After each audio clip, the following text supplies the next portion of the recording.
Welcome to The Geek, the History Geek. I'm Mr. Hodges. What does a journalist and a publisher, lost in the fog in London, have to do with a famous hero of the Second Boer War in Africa? And how do these two connect to a well-known outdoorsman and artist, a famous writer and artist, and also to an attorney? How do each of these people help to develop one of the largest youth organizations in the United States?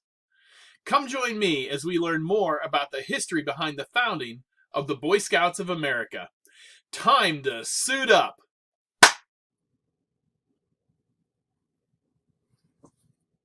Oh, wow! Looks like I'm prepared for this one. So let's get started then. Picture this.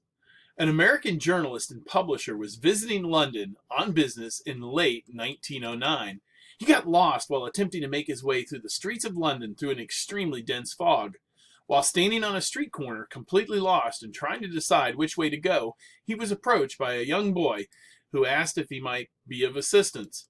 After explaining his situation, the young man offered to show the American to his destination. When they reached the destination, he reached into his pocket to offer his guide a tip, which the young man refused, saying, "No, thank you, sir. I am a scout, and this is my good turn for the day." Having never heard of a scout before, he asked the boy to wait so he could learn more about the Scouts.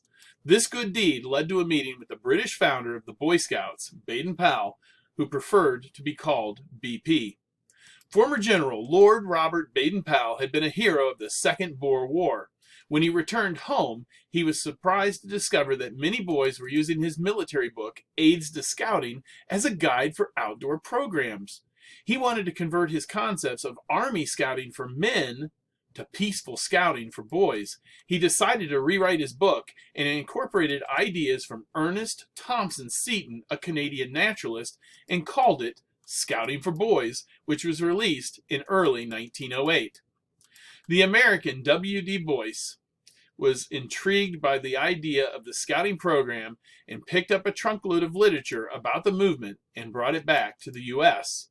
Back in those days, there were no airplanes for quick trips across the ocean, so on the voyage home to America, he read over all of the materials he had brought with him. He decided that this was something that boys in America should have, and so to that end, on February 8th, 1910, Boyce incorporated the Boy Scouts of America. That makes February 8th the birthday of the Boy Scouts of America. Several groups that were similar to the scouting program in Britain had already started in the United States prior to 1908. Ernest Thompson Seton, a naturalist and artist, started the Woodcraft Indians in 1902 and published his handbook, The Birch Bark Roll of the Woodcraft Indians, in 1906. It was this book that BP used to help modify his Aids to Scouting to create the British Scouting Handbook. In addition to Seton, Daniel Carter Beard, a well-known outdoorsman and artist, started the Sons of Daniel Boone in 1905. In addition, other groups formed small local scouting-like programs across the U.S.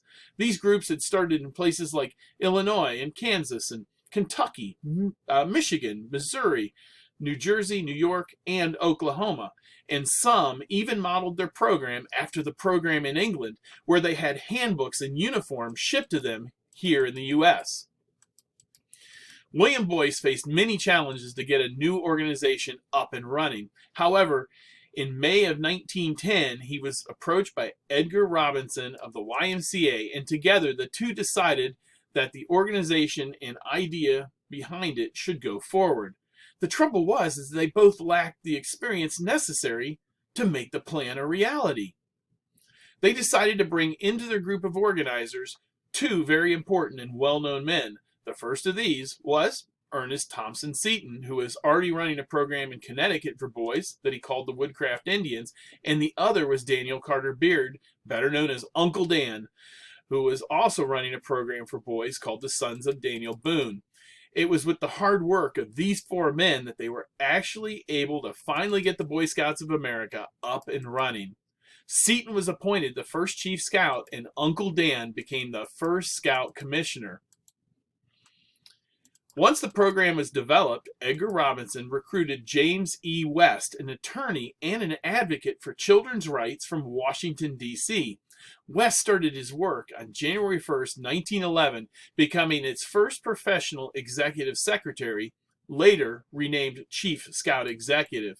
He agreed to take on the job for up to 6 months, and he ended up serving for 32 years. The organizational structure that he created helped lead to the BSA's tremendous growth and helped to develop its reputation. So that is how the Boy Scouts of America started and how it grew into one of the largest youth organizations in the United States. In Gilwell Park in London, 1926, American Scouts honored Lord Robert Baden-Powell and the Unknown Scout. BP was presented the first Silver Buffalo Award, and they had a statue erected in honor of the Unknown Scout as a means of showing their thanks and appreciation. The statue is a large-scale representation of the Silver Buffalo Award. The statue bears the inscription, "To the Unknown Scout, whose faithfulness in the performance of the daily good turn brought the scouting movement to the United States." There are those that believe that an organization like the BSA is no longer needed. However, I would argue that that statement is untrue. Now more than ever, we need an organization that gets our youth outside and working with others and works to teach them valuable leadership skills and instills in them a love for their country and a tradition of service to their community and to their nation. Now more than ever, we need people to become future leaders that can make ethical decisions, decisions based on the ideals of, well, the Scout Oath and Law. These values are timeless and essential. As we approach February 8th, the birthday of the founding of the Boy Scouts of America, I think we should take a moment to reflect. We find time and again that the world can often be changed by the actions of a single person. Consider how much the actions of the Unknown Scout, of that single good turn, has done for the youth of the United States and for the country as a whole. The countless good deeds and acts of service that have been done by Scouts since that time due to a good turn and the efforts of several men. As we reflect, we should take a moment to thank Robert Baden-Powell, W.D. Boyce, Edgar Robinson, Ernest Thompson Seton, Daniel Carter Beard, and James E. West for their efforts that have served the youth of the United States and the country for over a century. The positive effects of their work can still be seen today across this country. So now you know a little about the origins of the Boy Scout movement and some about the history of the founding of the Boy Scouts of America. Now, I cannot possibly cover everything about the history behind the founding of the Scouting movement, so if you want to know more, I urge you to research it for yourself.